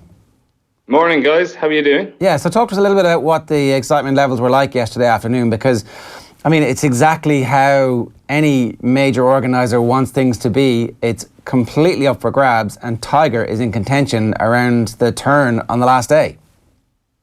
It was a true classic. It really, really was, because you had not just Tiger in contention after 9 holes on the last day. You had Jordan Spieth up there, you had Rory McIlroy up there, and you had a bunch of other guys in great form, like Xander Schauffele, and then eventually Francesco Molinari. And the excitement was just incredible. I think particularly because it spilled over from Saturday as well. Saturday and Sunday were both brilliant days for completely different reasons. Because on Saturday there was barely any wind. The scoring was really, really good. You had Justin Rose coming in and setting a 64 quite early in the afternoon, and that put him up there with the leaders. And then people went out. Jordan Spieth went out and shot the lights out, and the birdies were falling all over the place on the course. And at one stage on Saturday, I think at some stage or another, 8 different players had some share of the lead. And then you come into Sunday and the wind picks up, and it got really, really windy at times. The gusts, the actual wind itself maybe was about 20-25 miles an hour, and then the gusts that arrived on occasion were absolutely enormous. Sitting in the media centre, we could actually feel them rocking it every now and again. You'd hear this kind of a rattle, and you'd look around and you were thinking, is this going to hold up for the rest of the afternoon? But it did. And I think Molinari, just such an impressive winner, because that was a really, really tough day yesterday. And he went around bogey-free, 2 under, parred his first 13 holes in a row. He was so calm throughout the whole thing. Almost all of the big names around there, Jordan Spieth, Schauffele, Tiger at one stage as well, almost all of them at some stage had a double bogey in their rounds. He didn't even have one bogey. And it was just pure excitement along the way, because halfway through, Tiger got up there and we're going, oh my God, it's happening. It's actually happening. We never thought it was going to happen again, and there it was right in front of us. And he just faded away in the end, but there was just still so much excitement throughout the whole thing. McIlroy's day was up and down and up and down. At one stage, he was 6 shots off the lead. And in the end, I think at one stage he made that eagle. He went into a 1-shot lead himself. I think with about an hour left in the play, there was, 7 players within 1 shot of the lead, with about 6 holes to go for the leaders. That's how tight it was yesterday. It was just absolutely fascinating. Live sport at its best, I think. Yeah, for sure. Let's hear it from Tiger and Rory in the immediate aftermath, speaking to you guys. I'm happy with how I played. I didn't get off to a great start, but I hung in there and I battled back and just sort of ran out of holes at the end. When did you think you were back in it? When that putt went in on 14. And even maybe when I made birdie on 11, I saw that Tiger was leading on his own at 7 at that point. I just got into 5. So, 2 behind with a few holes left. I thought I was right in it. But yeah, when the eagle putt went in on 14, I felt, if I could, get 1 or 2 out of these last 4 holes. But it was just tough, where they'd put the pins, and with the wind, it was tough to get them close and tough to make birdies. And as I said, the only real chance was at the last. And even if I had held that putt, I would have came up 1 short. It was great, just to be a part of it and hear the roars and Tiger being back in the mix, and everything. There's a lot of big names up there, and it was nice to be a part of it. And I looked for a while that Tiger was going to win. And, one of my mindset was I'm going to spoil the party here. Yeah, I mean, not Tiger that Phil and Ernie and all those guys had to deal with. It's a different version, but he's right there. He's right there. He's getting himself in the mix. He looked good in DC a couple of weeks back. He's looked good here. I'm not sure if that finish is going to get him into Akron or not, but he's played a full schedule. He's healthy. I wouldn't say we're worried about him, but he's one of the guys that's always in with a shout. A little ticked off at myself for sure. I had a chance starting that back nine to do something, and I didn't do it. I thought 9 would be the number. There's 3 guys at 9. I figured one of the 3 guys would shoot even par. I know it's tough out there, but I figured I needed to go get that number somehow. And next thing, lo and behold, I'm tied for lead, and then I'm leading it. And that unfortunately I hit a bad 3-iron off the tee there at 10. Grass grabbed my shaft again and hit it left, and I made a couple mistakes there on the green. Today I did everything the way that I thought I needed to do it to win the championship. This entire week I felt like I needed to keep building my way into this championship. It's one of those where as I said early in the week, it's going to be about 10, 12 guys with a chance to win it on Sunday, because we're all driving the same areas. And kind of turned out that way. There were a bunch of guys packed, a bunch of guys with a chance to win, and I was one of them. I was a blast. I was saying earlier that I know I need to try and keep it in perspective, because at the beginning of the year, if you would have said you were playing the Open Championship, I would have said I'd be very lucky to do that. I talked to Serena and I are good friends, and I'm sure she'll probably call me and talk to me about it, because you got to put things in perspective. She just had a baby and lost Wimbledon finals. I used to just keep it in perspective. And the same thing with me. I know that it's going to sting for a little bit here, but given where I was to where I'm at now, blessed. Yeah, Neil, did he cut the figure of somebody who felt he was blessed and had context, or was he kind of a bit depressed when you guys were talking to him there? Well, I actually wasn't around for the press conference when Tiger was on. I was doing an update. Someone kindly helped me out with a bit of audio there. But listening back to it, I think immediately he probably is just very, very disappointed that he finally got into that position and surrendered it so easily. It was just it was a foolish double bogey to end up making that really knocked him down the leaderboard, and he never really recovered from it. But I think maybe down the line, he'll probably look back now and go, you know what, as much as it hurt to throw that away somewhat on the back nine, my God, it was a great feeling to actually be up there again, because it was 7 years since he either tied or had the lead on his own on a Sunday at a major championship. That was the Masters in 2011. So to go that long without being there, and they were thereabouts on a Sunday, and getting that feeling again, I'd say he probably thought he wasn't really going to get that feeling of being in contention on a Sunday at a major championship again. And he might not get that again, I'd say, until another Open Championship, because it probably is the only one, I think, out there where he does have a chance, because the Open, rather than the USPGA or the Masters or the US Open, it takes the weakest part of his game out of his game. This week he didn't have to worry about driving the ball. Yeah. And he was, up until Sunday afternoon at least, he was the most accurate player off the tee all week. And he's not going to have that luxury at other events. So if he is to add another major to his haul, it could well be an Open Championship. But I think when he does look back at this in a few weeks, he'll probably be quite pleased. One last point about McIlroy. He didn't sound like somebody who was in the teeth of a competitive surge, that he's like, oh yeah, I was happy to be involved, it was nice to experience that thing, as opposed to, oh, I'm really annoyed that I didn't win when I had the opportunity to do so. And that's definitely been the perception, that a little bit of the heat of McIlroy's competitive fire has come off in recent seasons, with the rest of the stuff that comes from being the centre of a giant industry that is Rory McIlroy Inc.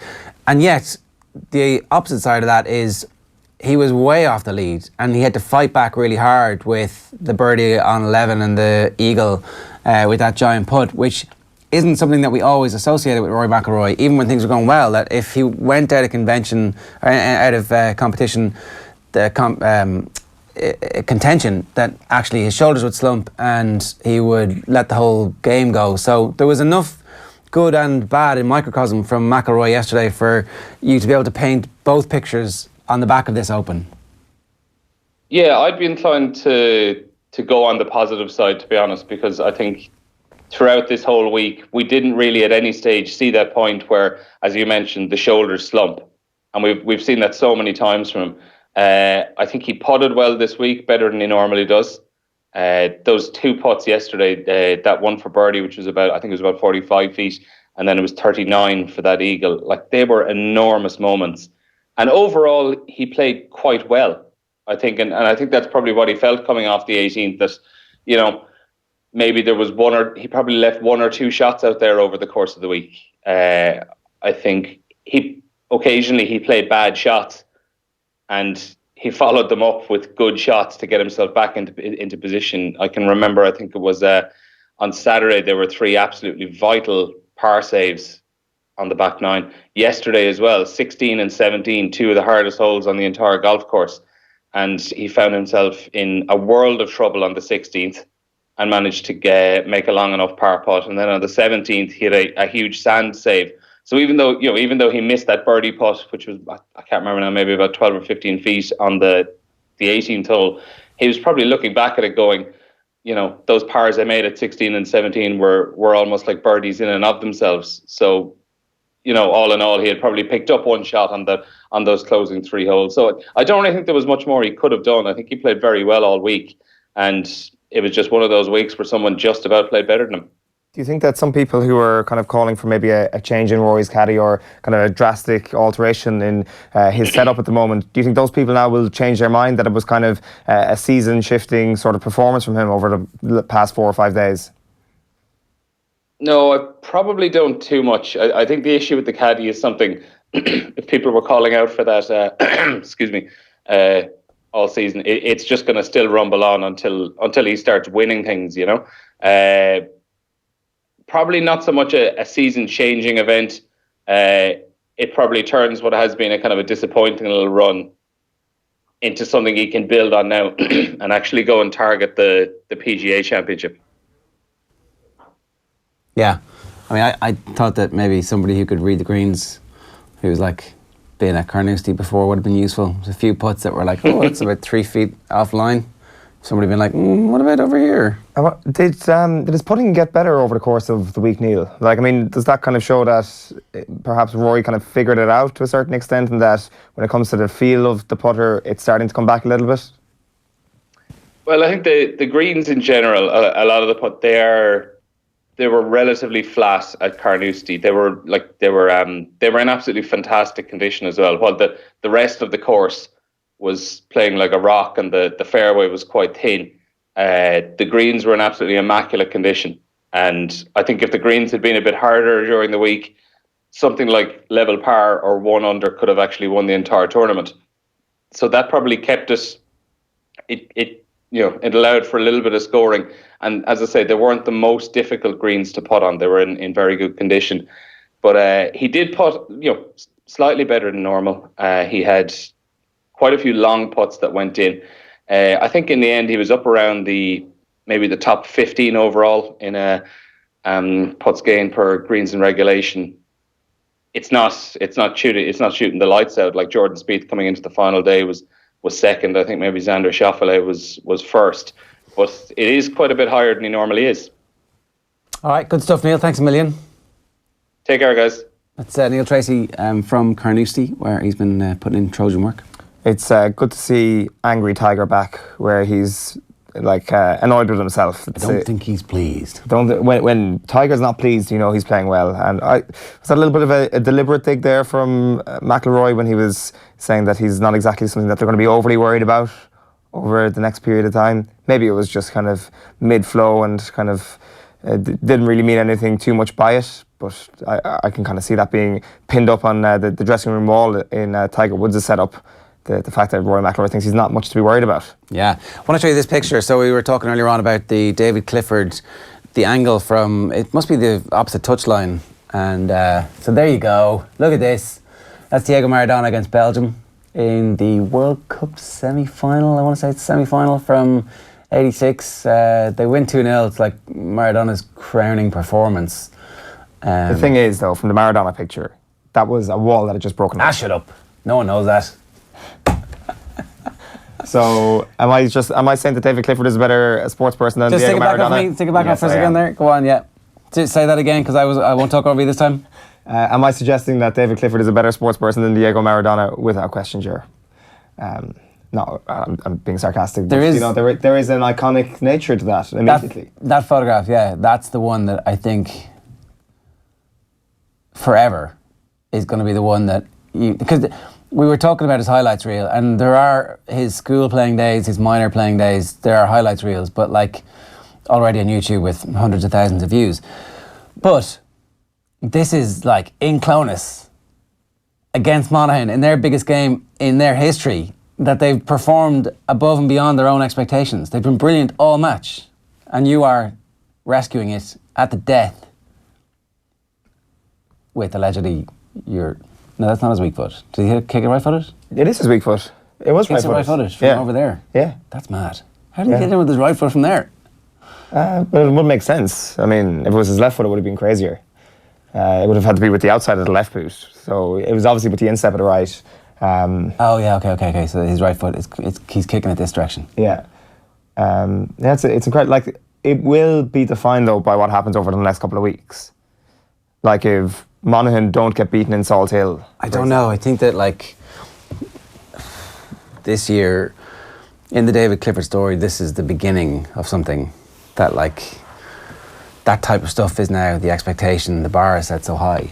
Yeah, it's not just him as well. I mean, the expectation has been set so high by a couple of the other young performers there yesterday, like Sean O'Shea, Gavin White and Tom O'Sullivan. Yeah, Tom O'Sullivan was getting great play.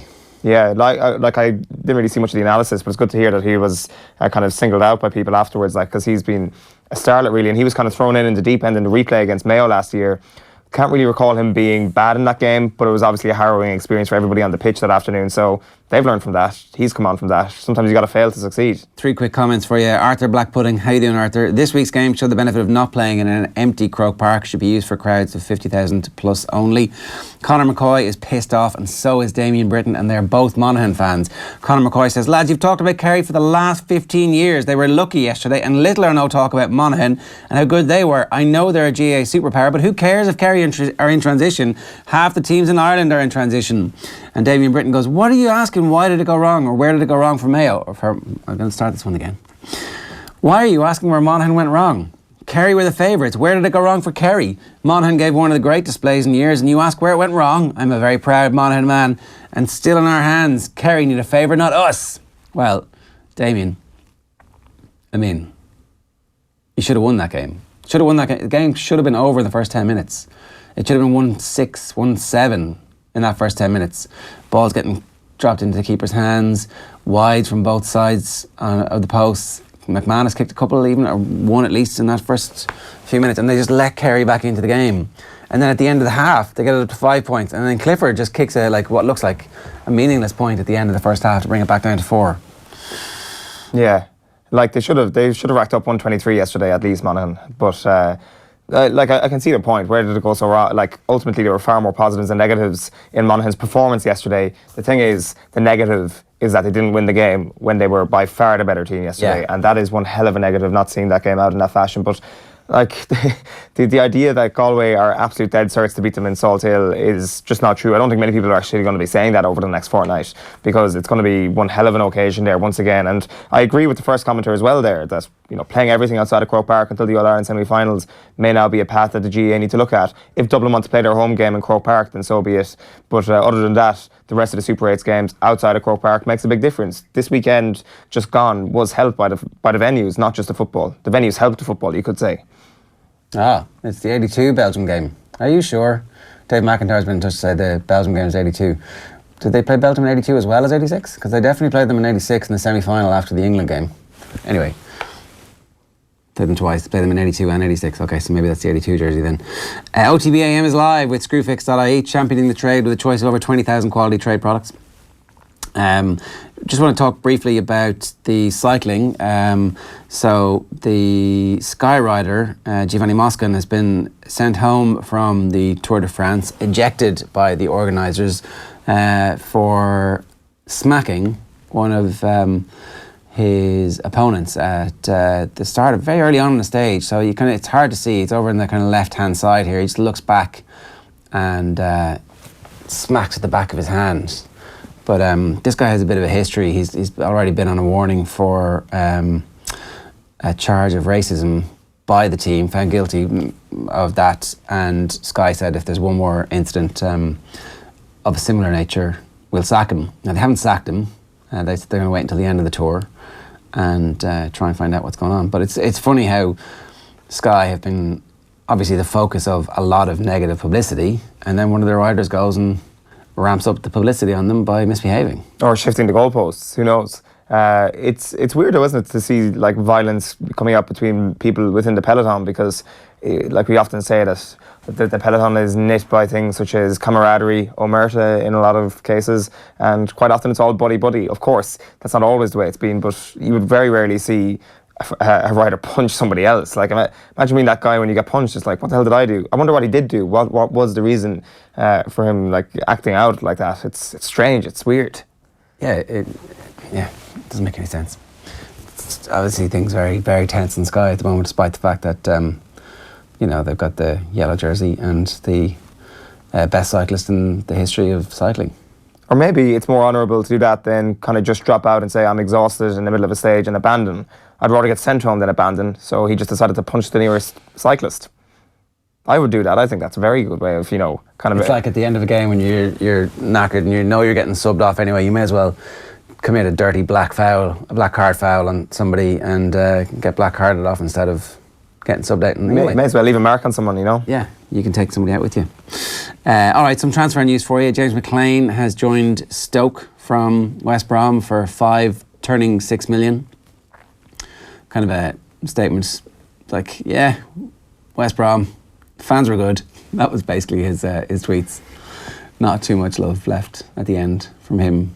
It's the most James McLean transfer ever, isn't it, going to Stoke? I'm trying to think which is the most stereotypical transfer this summer. Is it James McLean going to Stoke, or is it Jack Wilshere going to West Ham? Both of these things were the most inevitable things that have ever happened in football. This one, I think, edges it. He's perfect for Stoke. Stoke is perfect for James McLean. He may even like the fans. The fans may even like him. Who knows? It's going to be an interesting couple of months for him in his new club.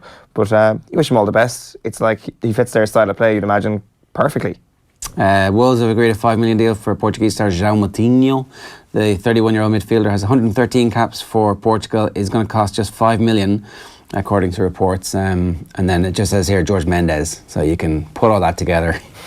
They should not write any reports for any Wolves transfers. Just like name, number, and George Mendes. When they're lifting the Premier League trophy in 3 years' time, George Mendes lifting it. It will be, no question. And then when Cristiano Ronaldo signs for them in a few years' time, George Mendes will be the man who welcomes him to the club. Apparently, Jose Mourinho's in for Harry Maguire. 50 million quid is the cost that it will, apparently, the money that you'll have to pay to get Maguire. I don't know. Is this going to happen? Is Harry Maguire going to go anywhere? Is there a chance that all these England players have been criminally overrated? Yeah. Because of what happened? I think there's every chance that that's the case. I think that... They'll be signing players after a World Cup or Euros. Yeah, well, like David Moyes was making that point at the Sunday Times a couple of weeks ago. And it's like, actually bang on the money there, Mr. Moyes. Signing people based on the kind of enjoyment you got out of their football in a major tournament isn't always the smartest idea. There's a lot of other factors at play there. And, the easy side of the draw is certainly something that should be written on every scouting report around England players at the moment. The radio show back on Off the Ball and News Talk tonight from 7 o'clock. Of course, if you need your sports news fix, you'll get it right across our network from offtheball.com and all the radio stations that we serve as well. And I hope you're all subscribed to our YouTube channel, because there's loads of good stuff up there, including the extended sit-down with Liverpool's Darren Till. He's been speaking with Niall McGrath. It was an exclusive Off the Ball sit-down. Till talked about a bunch of things, including the possibility of a UFC welterweight title fight. As I said, you can see the full thing on YouTube. Just go there and subscribe. and whenever there's good stuff, you'll get a notification from us. Here is Till chatting with Niall McGrath about McGregor against Khabib. Good luck. To myself, the next fight there, you know, on a pay-per-view, on an undercard to someone, or whatever, like a fight night out there, I don't really give a fuck. Get me Darren Till, Woodley, Conor McGregor, Khabib. Sounds good. That's sick. I mean, that for me is the fight of the whole MMA game, you know, Conor Khabib. Will it happen? I'm very confident now, yeah. I've seen Conor back in the gym, Khabib wants it. And before I actually predicted that fucking Khabib would, like, I thought Khabib would edge it on 5 rounds. Now I'm sort of going towards Conor. I think we learnt a lot in Brooklyn, the ally came to fight. Did, yeah. Listen, mate, Khabib's an animal, he's a fucking sick dude. But so's Conor, mate. People write him off because they think Khabib's going to, like, ragdoll him. Not going to ragdoll him. And he's got to be careful to try and ragdoll him because you come in that distance, mate. I know how it works. Yeah, 100%. You've got to be careful, so that's a fucking great fight. OTB AM. Thanks to Screwfix.ie, championing the trade with a choice of over 20,000 quality trade products.